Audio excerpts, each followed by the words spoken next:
Assalamualaikum warahmatullahi wabarakatuh. Baik, saudara-saudara sekalian, berikut akan dijelaskan mekanika fluida untuk pokok bahasan fluida bergerak.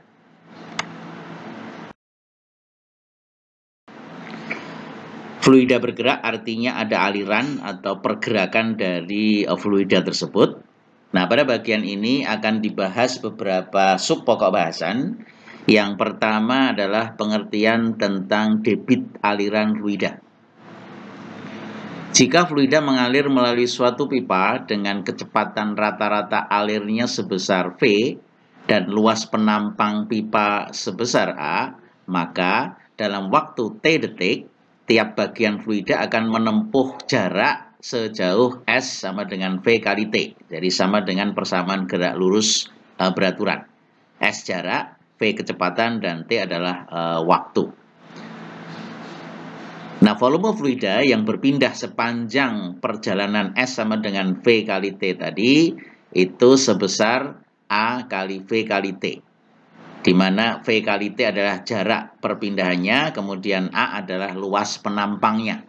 Jadi luas penampang kali jarak itu berarti menjadi satuan volume. Nah, volume fluida yang dialirkan setiap detik, itulah yang disebut dengan debit fluida. Jadi dituliskan debit fluida adalah delta V per delta T, jumlah volume zat cair yang dipindahkan per satuan waktu, jumlah volume zat cairnya sama dengan A kali V kali delta T. A kali V tadi itu luas penampang dikalikan kecepatan alirnya, itu sama dengan volume, dibagi dengan delta T, jadi sama dengan A kali V. Di mana Q itu adalah debit aliran dengan satuan meter pangkat 3 per detik, atau bisa juga dengan satuan liter per detik. Kemudian A adalah luas penampang dari pipanya ini, satuannya meter kuadrat, maaf. Kemudian V adalah kecepatan alir fluida dalam satuan meter per second. Jadi kalau ini digambarkan jumlah debit yang melewati pipa yang lebih gede ini harus sama dengan jumlah debit air yang mengalir pada pipa dengan diameter yang lebih kecil, karena jumlah debit itu harus tetap. Yang kedua, tentang hukum kontinuitas. Hukum kontinuitas menjelaskan bahwa jika sebuah pipa yang terdiri dari dua penampang yang luasnya berbeda, ini dalam gambar, ini ada pipa dengan luas penampang A1 yang lebih besar daripada luas penampang pipa A2 yang lebih kecil. Maka debit aliran pada masing-masing pipa itu sama besar. Jadi artinya debit yang mengalir pada pipa luasan A1 harus sama dengan debit yang lewat pada luasan A2. Nah, sehingga dituliskan A1 kali V1 sama dengan A2 kali V2. Di mana A1 adalah luas tampang lintang pipa 1 ini dalam satuan meter kuadrat. Kemudian V1 adalah kecepatan alirnya pada bagian pipa ini, itu satuannya meter per detik. Kemudian A2 adalah tampang lintang dari pipa 2, luasannya dalam meter kuadrat. Kemudian V2 adalah kecepatan alir pada pipa yang lebih kecil ini, satuannya dalam meter per detik. Nah, demikian juga sebaliknya, misalnya mengalir dari bagian pipa yang kecil menuju ke pipa yang besar, maka debit pada pipa bagian kecil harus sama dengan debit pada pipa bagian besar. Kemudian yang ketiga adalah teorema Torricelli. Teorema Torricelli itu menjelaskan bahwa kelajuan fluida yang menyembur keluar dari lubang yang terletak pada jarak H di bawah permukaan atas fluida dalam tangki itu sama seperti kelajuan yang diperoleh sebuah benda yang jatuh bebas dari ketinggian H. Jadi kalau digambarkan ini ada tangki ini. Tangki ini tingginya H, kemudian penuh dengan zat cair. Kemudian dari ketinggian H dari puncak itu ada lubang. Kemudian lubang ini mengeluarkan zat cair ke arah luar. Nah, maka kelajuan air saat keluar dari lubang itu sama dengan akar 2GH. Nah, ini dijabarkan dari persamaan gerak jatuh bebas. Jadi kalau dibayangkan dari titik 2 ini ada air jatuh bebas ke bawah, berarti kecepatan awal proyeksi ke arah sumbu Y kan sama dengan 0, dia hanya punya komponen ke arah sumbu X saja. Berarti komponen arah sumbu Y itu jatuh bebas biasa, V sama dengan V0 plus GT. Nah, V0-nya sama dengan 0.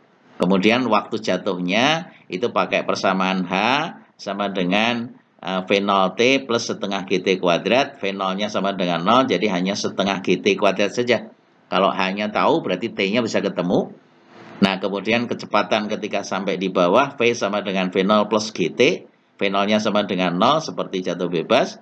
G gravitasi dikalikan T. T dari persamaan H, maka ketemu persamaan V sama dengan akar 2GH. Nah, ini adalah hasil penjabaran rumus gerak jatuh bebas. Nah, itu diterapkan pada teorema Torricelli. Kemudian waktu jatuh air sampai di dasar, jadi pada saat keluar dari lubang sampai di dasar, waktunya itu juga menggunakan persamaan gerak jatuh bebas. Maka dari persamaan H sama dengan V0T plus setengah GT kuadrat, V0-nya sama dengan 0, maka nilai T-nya itu kalau dijabarkan ketemu sama dengan akar 2 kali H minus H per G, di mana H ini adalah tinggi total dari permukaan air atau kedalaman air, kemudian H kecil ini adalah ketinggian posisi dari air mengalir keluar sampai dengan posisi bagian atas permukaan air. Kemudian G adalah gravitasi. Nah, kemudian jarak mendatar ke arah sumbu X itu geraknya adalah gerak lurus beraturan. Jadi V ketika keluar dikalikan T, T-nya mengambil persamaan ini, V-nya sama dengan akar 2GH. Jadi R itu sama dengan S sama dengan V kali T. Nah, kalau ini kita kalikan akan diperoleh persamaan ini, R itu sama dengan 2 akar H kecil kali H minus H kecil. Di mana H besar itu adalah ketinggian dari kedalaman air di dalam tangki. Kemudian H kecil itu adalah ketinggian posisi lubang dilihat dari posisi permukaan atas zat cair. Nah, jadi H gede minus H kecil itu dihitung sama dengan tinggi posisi lubang sampai dengan posisi dasar. Jadi sama dengan 2 akar H kali selisih ketinggian ini. H minus H, atau ketinggian dari dasar dihitung posisi lubangnya. Nah, itu adalah gambaran dari teorema Torricelli. Oleh karena itu kita boleh langsung terapkan persamaan ini ke dalam persamaan keluarnya air dari lubang di dalam tangki. Kemudian yang keempat tentang hukum Bernoulli.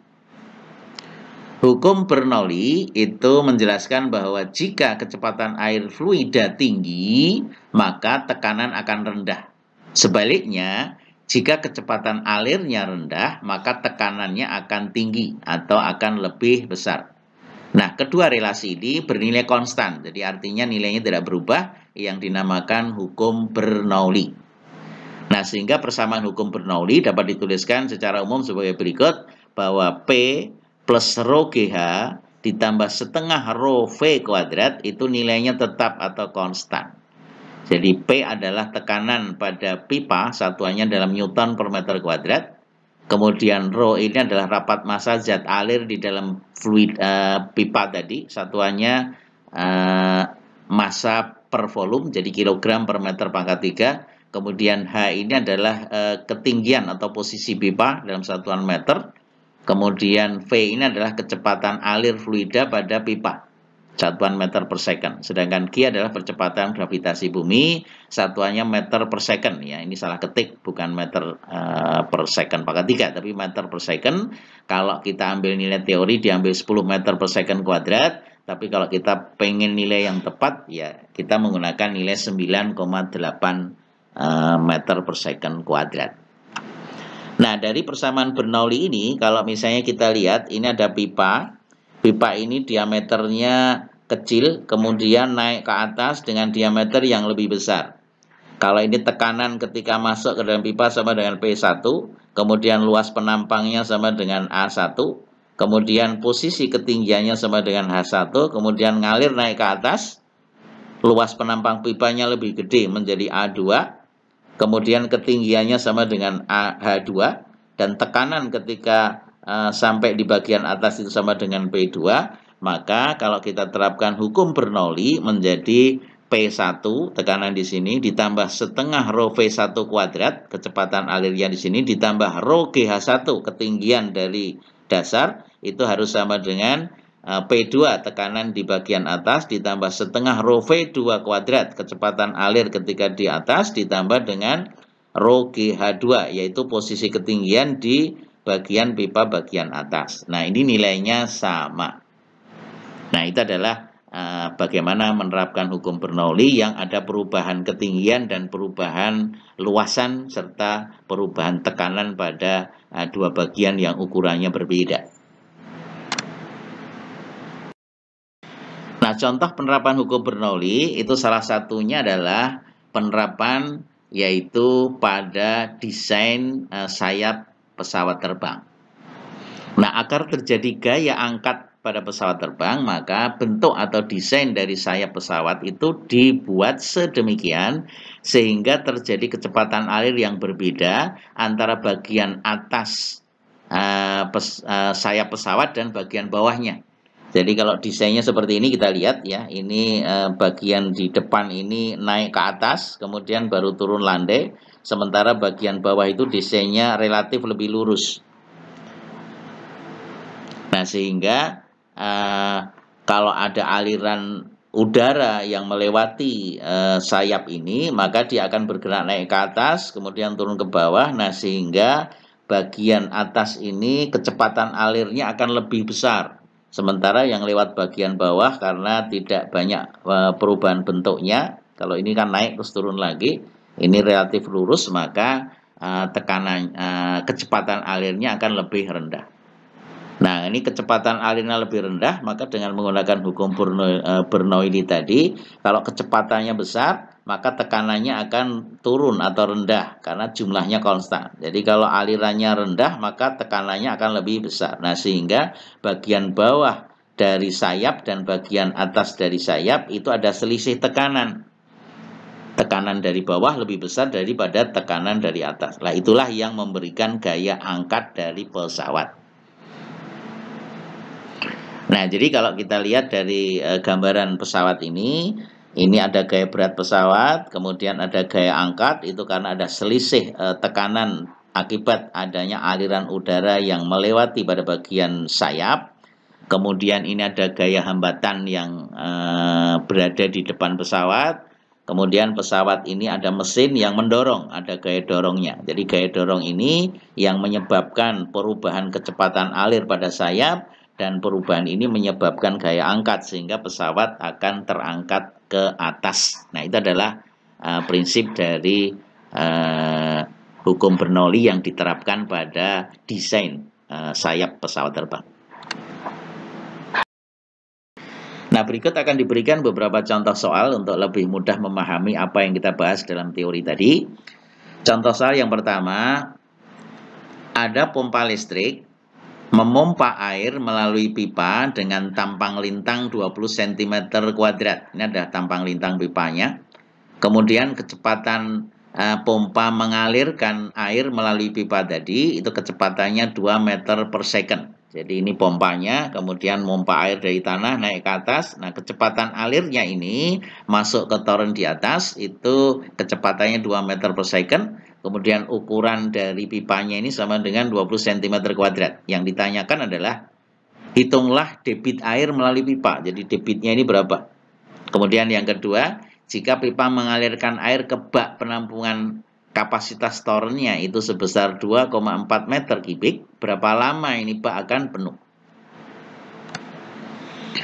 Dari soal ini, maka kalau kita sederhanakan diketahui luas penampang dari pipanya 20 cm kuadrat. Itu kalau kita jadikan meter, karena ini satuannya meter pangkat 3, kita samakan menjadi 20 kali 10 pangkat minus 4 meter kuadrat.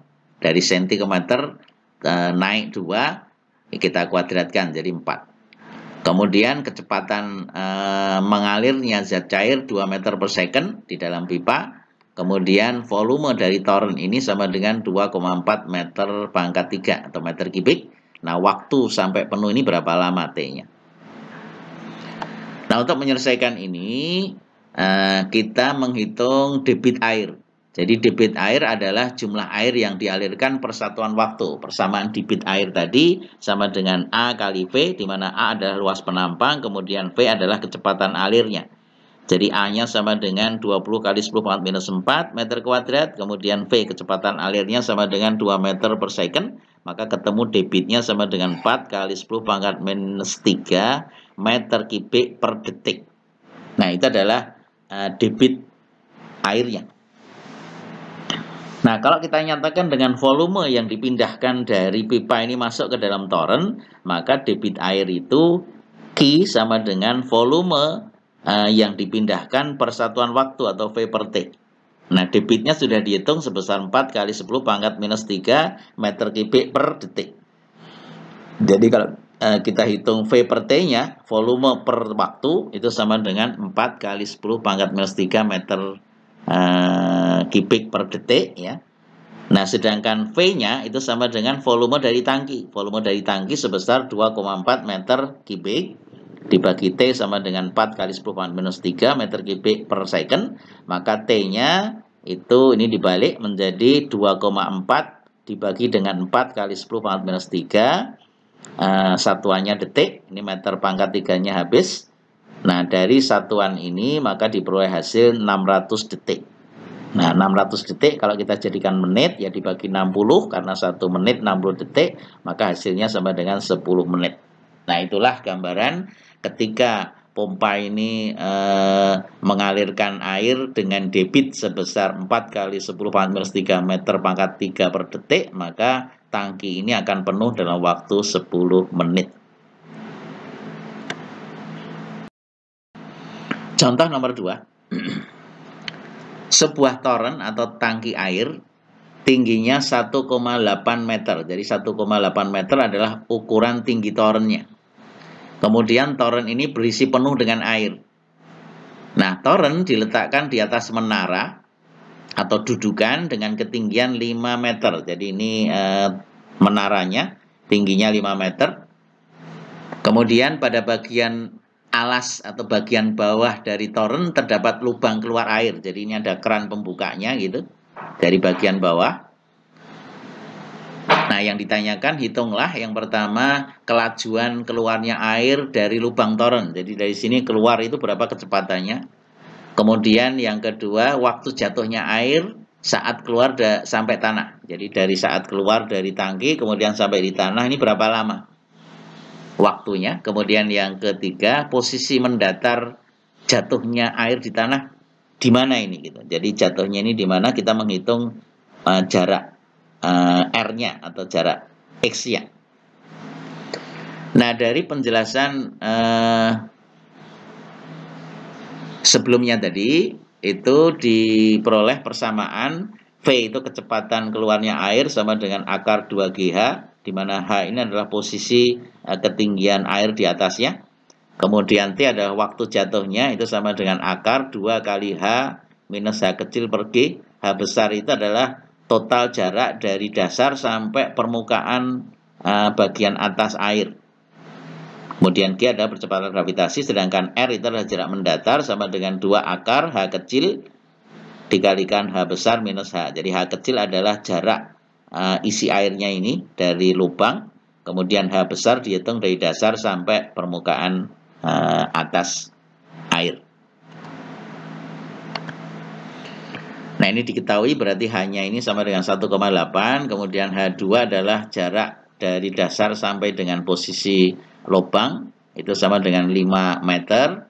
Kemudian H itu jarak total dari dasar sampai di bagian atas air. Itu berarti H ditambah H2 sama dengan 1,8 ditambah 5 meter sama dengan 6,8 meter.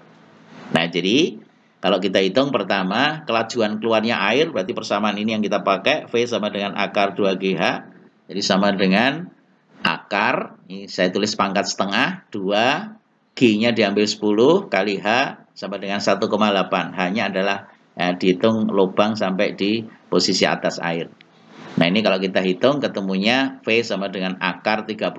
Akar 36 itu sama dengan 6 meter per second. Nah, ini adalah kecepatan alir keluarnya dari lubang torrent. Nah, ini perbandingan antara teori yang dibahas tadi dengan kondisi dalam soal ini. Ya, jadi H-nya itu kita hitung dulu ini. H itu dari dasar sampai di posisi permukaan atas air. Kemudian H kecil adalah posisi lubang sampai permukaan atas air. Nah, jadi waktu jatuhnya air T sama dengan akar 2 kali H besar minus H kecil per G. Jadi H besarnya sudah dihitung jumlah sama dengan 6,8 ini.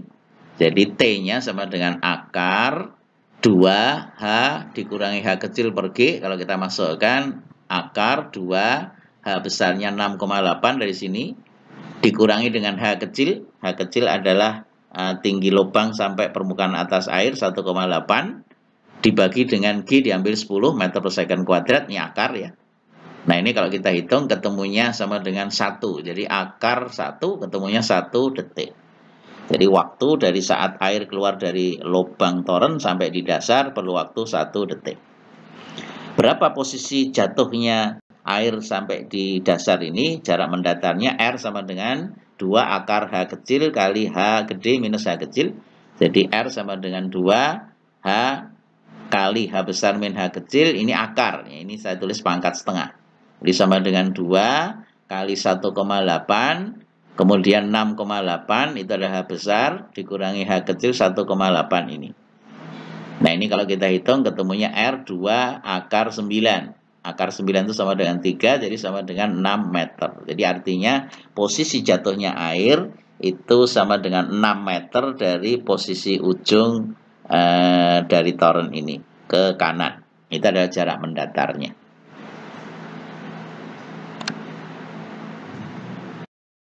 Soal berikutnya. Sebuah pipa dengan diameter 50 cm disambung dengan pipa kecil yang diameternya 20 cm. Jika kecepatan alir pada pipa berdiameter 50 cm sebesar 10 meter per second, hitunglah kecepatan alir pada pipa yang diameternya 10 cm.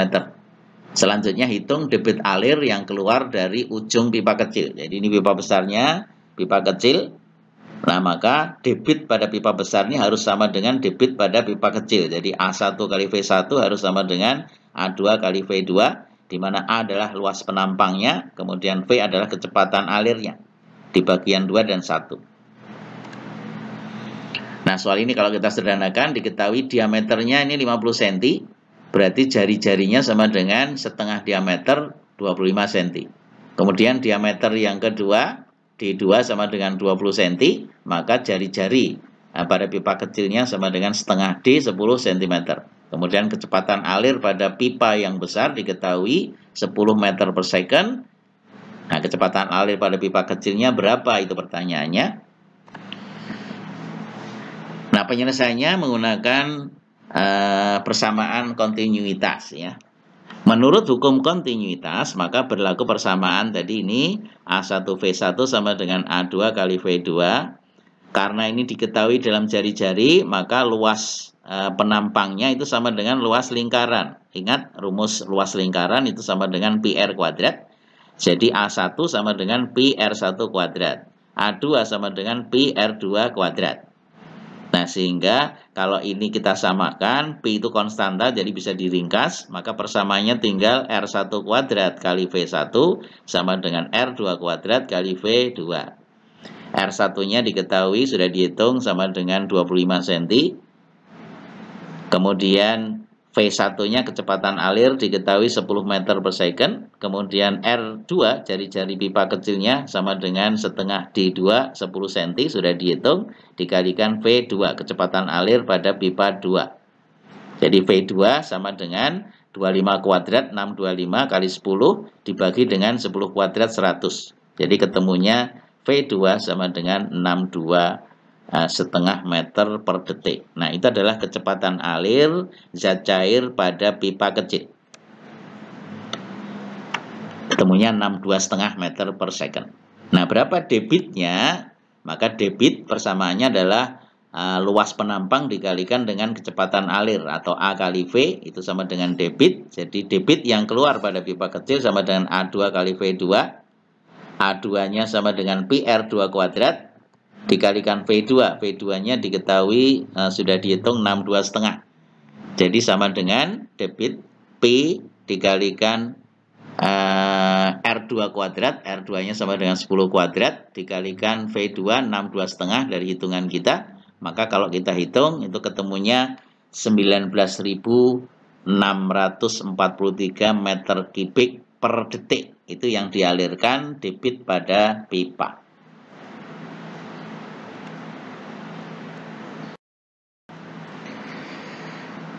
Soal berikutnya, jelaskan bagaimana desain sayap pesawat dapat menyebabkan munculnya gaya angkat pada pesawat sehingga pesawat dapat terbang di udara. Nah, telah dijelaskan sebelumnya bahwa hukum Bernoulli itu menjelaskan jika kecepatan alir fluida tinggi, maka tekanannya akan rendah. Sebaliknya, jika kecepatan alirnya rendah, maka tekanannya akan tinggi.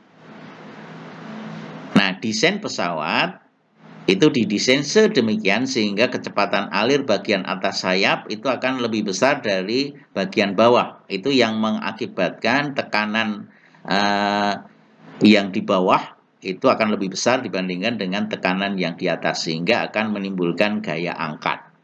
Jadi ingat, dengan persamaan Bernoulli, P ditambah rho GH ditambah setengah rho V kuadrat konstan, itu berarti berlaku di bagian atas pesawat, sayap pesawat, dan berlaku di bagian bawah pesawat.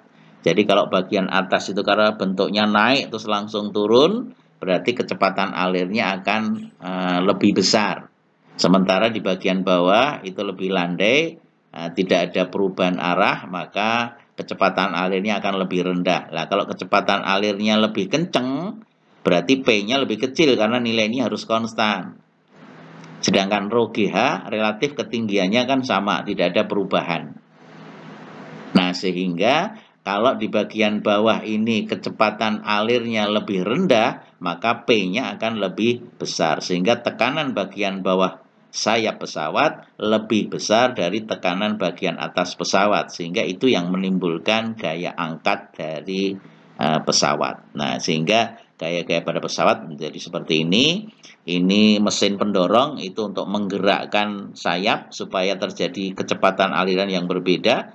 Nah, perubahan kecepatan alir ini menyebabkan gaya angkat karena tekanan atas dan bawah lebih besar dari tekanan di bagian bawah. Nah, itu adalah bagaimana hukum Bernoulli diterapkan pada desain sayap pesawat. Soal berikutnya, ini ada air dialirkan melalui pipa seperti gambar. Jadi pipanya ini kecil, kemudian naik ke atas menjadi besar. Ketinggiannya berbeda. Pada titik 1, berarti yang ini, diketahui dari pengukuran kecepatannya 3 meter per second. Jadi kecepatan alir di bagian 1. Kemudian tekanannya sebesar 12.300 Pascal. Ini kecepatan di pipa bawah.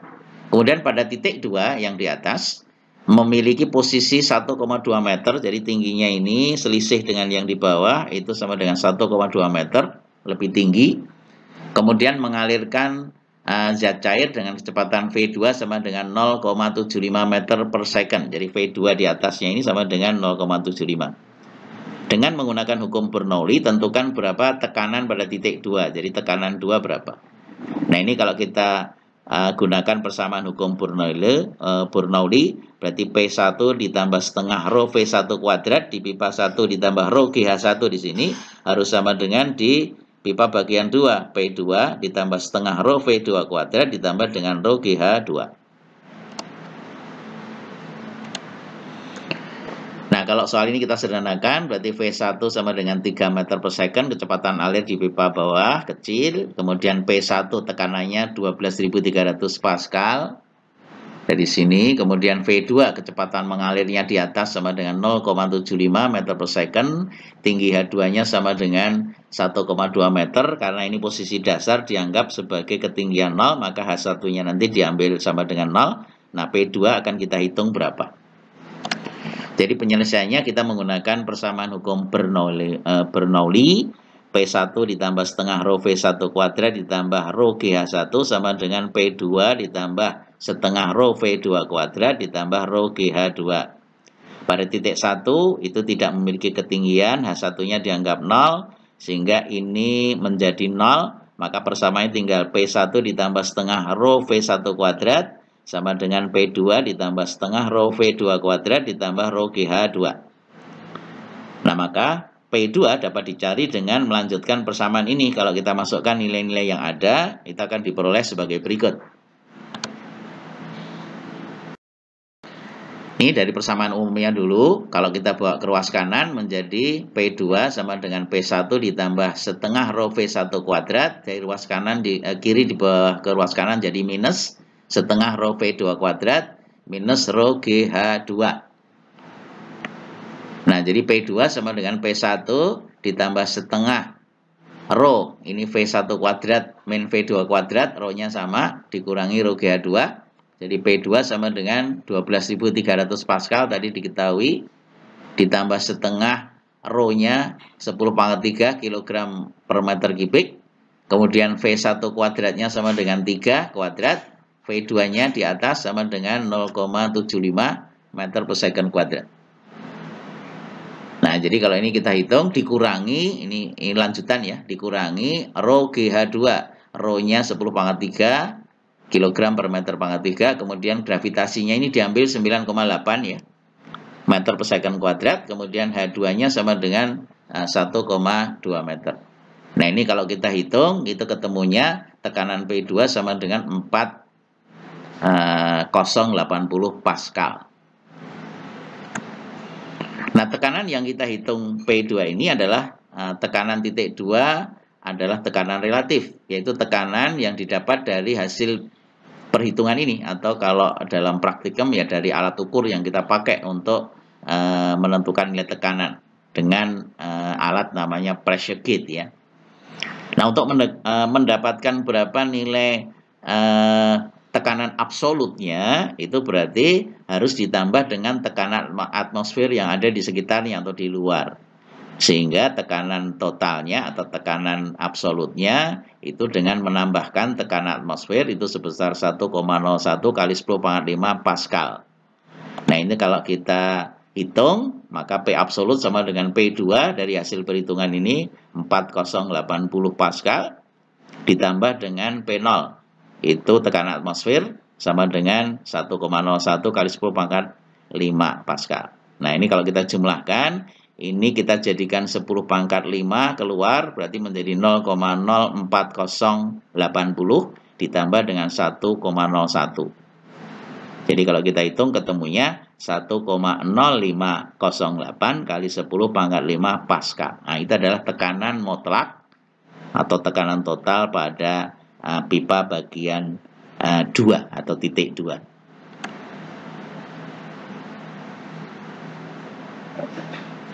Demikian penjelasan mekanika fluida untuk fluida bergerak. Mudah-mudahan dengan cukup banyak contoh yang dijelaskan lebih mudah dipahami. Terima kasih atas perhatiannya.